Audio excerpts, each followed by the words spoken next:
Saudara-saudara yang kekasih, jumpa kembali dengan saya, Pendeta Naik Situmorang.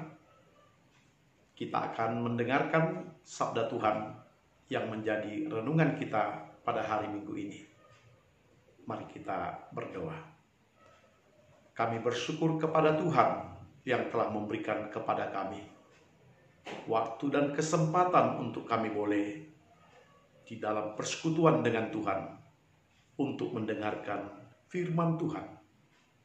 Kami memohonkan kepada Tuhan agar Tuhan berkenan hadir, memberkati kami, dan mencurahkan Roh Kudus-Mu agar kami dapat memahami firman Tuhan. Bersabdalah Engkau Tuhan, kami telah siap mendengarkan firman-Mu. Di dalam nama Tuhan Yesus Kristus, kami berdoa dan bersyukur kepadamu. Amin. Haleluya. Bapak dan Ibu, saudara-saudara yang kekasih, firman Tuhan yang menjadi renungan kita pada hari Minggu ini, kita akan membaca dari kitab Injil Matius pasal 9 ayat 9 sampai dengan 13. Demikian firman Tuhan kita bacakan. Setelah Yesus pergi dari situ, ia melihat seorang yang bernama Matius duduk di rumah cukai. Lalu ia berkata kepadanya, "Ikutlah aku."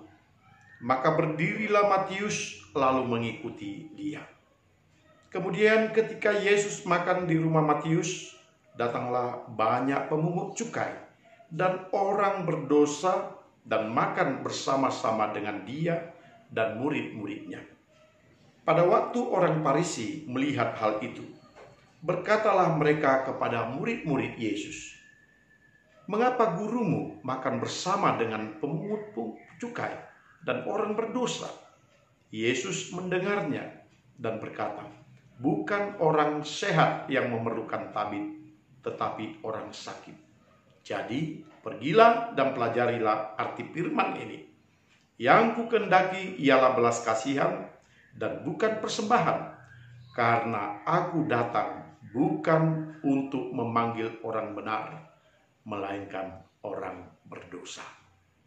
Amin. Bapak dan Ibu, saudara-saudara yang terkasih, tema kita pada hari ini, Tuhan memanggil orang berdosa karena anugerahnya. Bapak dan Ibu, banyak orang ketika melihat orang berdosa, orang-orang mencibir bibirnya, orang menjauhkan dirinya, bahkan orang-orang sama sekali tidak mau untuk mengenal orang yang berdosa tersebut. Orang banyak merasa bahwa dia tidak boleh bergaul dengan orang berdosa. Bahkan mendekat saja pun jangan. Kalau boleh, mengenalnya pun jangan. Tetapi hari ini firman Tuhan yang kita renungkan bahwa Yesus justru bergaul dengan orang yang berdosa. Yesus melihat seorang yang bernama Matius duduk di rumah cukai. Ini artinya bahwa Yesus menghampiri Matius, pemungut cukai, di rumah cukai tersebut, dan kemudian memanggilnya untuk mengikutnya. Bapak dan Ibu, apa yang dilakukan oleh Yesus ini adalah sesuatu pendekatan secara personal, pendekatan yang merupakan pendekatan hati yang tulus, yang mencintai orang yang berdosa. Yesus tahu bahwa Matius pemungut cukai ini, dia juga memerlukan penolong yang melepaskan dia dari jerat, dari keadaan situasi di mana dia hidup sebagai pemungut cukai. Yesus tahu bahwa Matius sebagai pemungut cukai juga merindukan adanya orang yang mengasihi dia.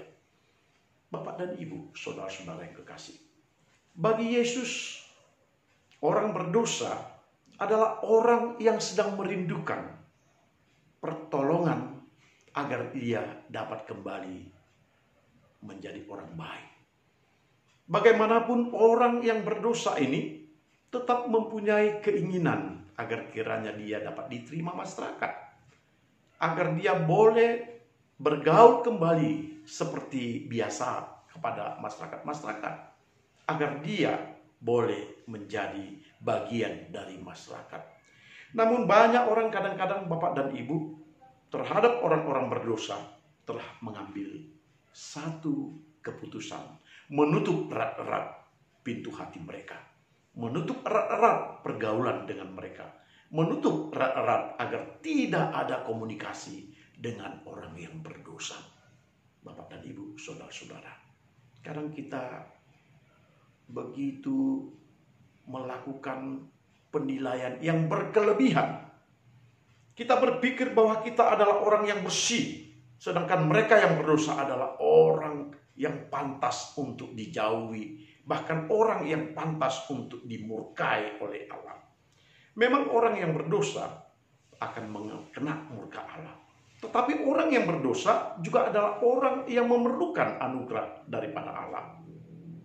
Itu sebabnya Bapak dan Ibu, Yesus melihat bahwa Matius sebagai pemungut cukai ini adalah orang yang perlu diberikan anugerah oleh Tuhan untuk diselamatkan. Ikutlah aku. Kata-kata ini pasti bukan sekedar kata agar Matius pemungut cukai keluar dari pekerjaannya sebagai pemungut cukai. Ikutlah aku adalah suatu panggilan agar dia meninggalkan pekerjaannya dan dia bersedia untuk mengikuti Yesus, menyampaikan kebaikan, kebenaran daripada Allah, dan menyiarkan kabar gembira tentang keselamatan yang disampaikan oleh Yesus di dalam kehidupannya. Bapak dan Ibu, mengikut Yesus ini berarti memang dia rela meninggalkan pekerjaannya, yang saat itu dia boleh mendapatkan banyak keuntungan sebagai pemungut cukai. Biasanya Bapak dan Ibu pemungut cukai akan mengambil tagihan yang lebih, akan mengambil pembayaran yang lebih dari apa yang sebenarnya sudah ditargetkan oleh pemerintahan Romawi. Kadang-kadang dia bisa mengambil 2 kali lipat dari yang telah ditargetkan, bahkan mungkin 3 kali lipat, 4 kali lipat, sesuai dengan apa yang dia inginkan dan dia paksakan. Tentu Bapak dan Ibu, Matius ini boleh dikatakan orang yang cukup berkelimpahan di dalam harta. Ada kemungkinan dia sangat sulit untuk mengikuti Yesus apabila dia terjebak kepada keinginan untuk tetap tinggal bersama dengan hartanya. Tetapi ketika kita melihat responnya yang sangat baik, ketika Yesus datang menghampiri dia, ketika Yesus ada di sana, justru Matius mengundang Yesus makan di rumahnya. Yesus makan di rumah Matius, dan bersamaan dengan itu banyak juga orang-orang pemungut cukai yang datang bersama-sama dengan dia untuk makan di sana. Ini adalah kabar gembira kepada orang-orang pemungut cukai tersebut, bahwa mereka boleh di dalam hidupnya dihampiri oleh Yesus. Di dalam hidupnya mereka boleh mendengarkan berita anugerah bahwa Allah mengasihi semua manusia dan Allah mengasihi orang berdosa agar orang yang berdosa boleh kembali ke jalan yang benar. Ada kesempatan bagi orang-orang berdosa untuk dia dapat kembali ke jalan Allah. Ada kesempatan kepada orang-orang berdosa untuk dia kembali diberikan pengampunan yang besar. Sekalipun bagi masyarakat hal tersebut tidak boleh terjadi. Terutama bagi orang-orang yang merasa dirinya suci dan yang merasa dirinya lebih memahami tentang keselamatan, yakni orang-orang Farisi. Orang-orang Farisi yang melihat hal itu berkata kepada murid-murid Yesus, "Mengapa gurumu makan bersama-sama dengan pemungut cukai dan orang berdosa?" Bagi orang Farisi yang merasa dirinya suci, memahami ajaran agama, yang telah melakukan kegiatan-kegiatan keagamaannya dan yang di depan umum berlaku sebagai seorang rohaniawan yang terpandang, tetapi pada dasarnya mereka adalah orang-orang yang tidak mengenal anugerah dan kasih sayang Allah. Itu sebabnya bagi mereka orang berdosa tidak perlu untuk dikasihani. Orang berdosa tidak perlu dikawani. Orang berdosa tidak punya kesempatan lagi untuk mendapatkan anugerah Allah. Bapak dan Ibu, disinilah Yesus berkata bahwa sesungguhnya justru Yesus datang adalah untuk orang yang berdosa. Yesus mengatakan di dalam ayat 12, bukan orang yang sehat memerlukan tabib, tetapi adalah orang yang sakit. Dalam hal ini Yesus mau mengatakan, semua orang harus mendapatkan anugerah daripada Allah. Sebagaimana orang yang sakit harus mendapatkan kesembuhan dari Allah. Sebagaimana orang yang sakit merindukan untuk mendapatkan kesehatannya. Dan untuk itulah Yesus datang ke dunia ini. Supaya setiap orang yang sedang merindukan pengampunan dosa, pengasihan Allah, akan dapat kembali kepada Allah. Bapak dan Ibu, saudara-saudara, orang-orang Farisi demikian memperlakukan secara kaku peraturan agama. Bagi mereka, orang-orang pemungut cukai tidak mempunyai kesempatan untuk memasuki kerajaan Allah, mendapatkan anugerah daripada Allah. Dan mereka dengan keras mencoba untuk memisahkan orang-orang pemungut cukai ini dari tatanan masyarakat Yahudi. Mereka secara tegas menganggap pemungut cukai itu adalah orang yang tidak layak mendapatkan keselamatan. Bahkan tidak ada belas kasihan sama sekali. Itu sebabnya Yesus mengatakan yang kukendaki ialah belas kasihan, bukan persembahan. Dalam hal ini Yesus mau mengatakan, jikalau kita orang yang telah menerima kasih sayang Allah, anugerah Allah, mestinya kita memiliki belas kasihan terhadap orang-orang lain yang mungkin di dalam hidup ini diperlakukan dengan keras, diperlakukan dengan kejam, diperlakukan sebagai orang yang tidak pantas menerima keselamatan daripada Allah. Mungkin orang-orang selama ini yang tidak berada di dalam persekutuan dengan Allah, orang-orang tersebut diperlakukan sebagai orang yang tidak pantas duduk di dalam persekutuan yang indah bersama dengan Allah. Bapak, Ibu, saudara-saudara yang kekasih, Allah mengendaki belas kasihan, bukan persembahan. Dalam hal ini, orang-orang Farisi mungkin banyak memberikan persembahan, mungkin banyak memberikan ibadahnya di tengah-tengah masyarakat, mempertontonkan kesalehannya, bahkan di pasar-pasar, agar orang kagum kepada dia. Tetapi itu tidak penting bagi Yesus. Tidak penting menunjukkan kesalehan pribadi di tengah-tengah orang banyak.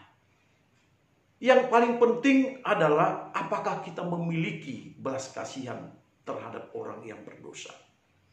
Bapak dan Ibu, di tengah-tengah hidup kita, kita tidak hidup hanya dengan orang-orang yang baik, dengan orang-orang yang tidak melakukan kejahatan, bahkan dengan orang-orang yang selalu hidup di dalam doa dan persekutuan.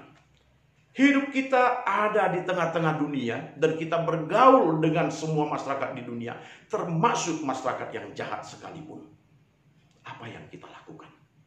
Apakah kita akan memberikan hukuman dengan pandangan-pandangan kita yang tidak berbelas kasihan kepada mereka, lalu kita menjauhkan diri dari mereka seolah-olah mereka adalah masyarakat yang tidak perlu mendengarkan kabar gembira dari Allah, berita anugerah yang menyelamatkan? Apakah kita akan mengabaikan mereka dan membuat berita Injil tidak sampai kepada mereka? Bapak dan Ibu, saudara-saudara yang kekasih, Yesus mau mengajar kepada kita hari ini bahwa engkau harus mencintai orang yang berdosa. Orang yang berdosa yang kau kasihi. Mungkin kita tidak suka dengan dosanya, perbuatan jahatnya, hal-hal yang dilakukannya yang tidak benar. Tetapi orangnya harus kita cintai. Kita harus mengasihi mereka. Kita harus tetap bersama-sama mempunyai kehendak agar mereka juga dapat diselamatkan oleh Allah. Allah menghendaki kepada kita untuk kita dapat merangkul sebanyak-banyaknya orang yang berdosa. Karena kita pun pada dasarnya adalah orang berdosa yang diberikan kemurahan oleh Tuhan, yang dipilihnya untuk diselamatkan. Oleh karena itu, berlakulah murah kepada setiap orang. Jangan lihat orang dari dosanya, tapi lihatlah mereka sebagai orang yang dikasihi Allah, yang kepadanya pun diberikan Allah kesempatan untuk memiliki kerajaan surga. Bapak dan Ibu, kita semuanya dipanggil agar kita dapat mengabarkan Injil kepada setiap orang, terlebih-lebih orang yang berada di dalam dosa. Karena pada dasarnya orang yang berdosa itu merindukan keselamatan. Dan mereka merindukan orang-orang untuk datang kepadanya memberitakan keselamatan itu. Sama seperti dikatakan bahwa kabar Injil itu adalah dinanti-nantikan oleh banyak orang untuk menyampaikan kabar baik. Maka kita sebagai pekabar Injil, setiap orang yang telah melakukan pengakuan percaya kepada Tuhan, kita harus berada di dalam persekutuan memanggil orang-orang berdosa ini. Kita harus siap untuk bersama-sama dengan mereka tanpa mengucilkan mereka. Dari kehidupan, dari persekutuan, bahkan dimanapun kita berada. Mereka adalah sahabat Allah. Orang yang berdosa adalah orang-orang yang menjadi prioritas bagi Allah untuk diselamatkan. Karena Yesus berkata, "Aku datang bukan untuk memanggil orang benar, melainkan orang berdosa." Kiranya Tuhan memberkati kita dan kita boleh hidup di dalam kebenaran firman Allah, mencintai semua orang sekalipun dia adalah orang berdosa. Karena sama seperti Tuhan datang untuk orang berdosa, mari kita juga boleh mengunjungi banyak orang yang di dalam dosanya agar dia boleh menerima anugerah daripada Allah. Amin. Mari kita berdoa. Kami bersyukur kepadamu Tuhan untuk pengasihan yang telah kau berikan kepada orang-orang yang berdosa. Sehingga engkau datang untuk menyelamatkan orang yang berdosa. Sekalipun dosa banyak yang dilakukan sebagaimana pemungut cukai ini, yang telah melakukan pemerasan, pengutipan pajak yang berkelebihan, bahkan membuat beban daripada masyarakat semakin berat. Sementara dia memperkaya diri, di satu pihak masyarakat semakin tertekan dengan kemiskinannya. Sepantasnya memang orang-orang seperti pemungut cukai harus dibenci. Tetapi kami bersyukur kepadamu bahwa engkau melihat jauh di dalam lubuk hati manusia, bahwa orang berdosa pun merindukan anugerah dan keselamatan daripada Allah. Dan untuk itulah engkau datang memanggil orang-orang berdosa. Kami bersyukur Tuhan, jikalau kami juga orang yang berdosa yang kau panggil untuk kau selamatkan. Dan ajari kami untuk dapat seperti engkau, masuk ke tengah-tengah persekutuan manusia, ke tengah-tengah kegiatan manusia, bahkan kami boleh untuk memberitakan kebenaran daripada firman Tuhan di tengah-tengah orang yang berdosa, sekalipun mereka dibenci oleh masyarakat. Ajarkan kami Tuhan, untuk seperti engkau mencintai manusianya, sekalipun kami membenci dosanya. Agar manusianya diselamatkan dan mampu meninggalkan dosa-dosanya. Terima kasih Tuhan. Di dalam nama Tuhan Yesus Kristus kami berdoa dan bersyukur kepadamu saja. Amin. Salam, Tuhan memberkati kita.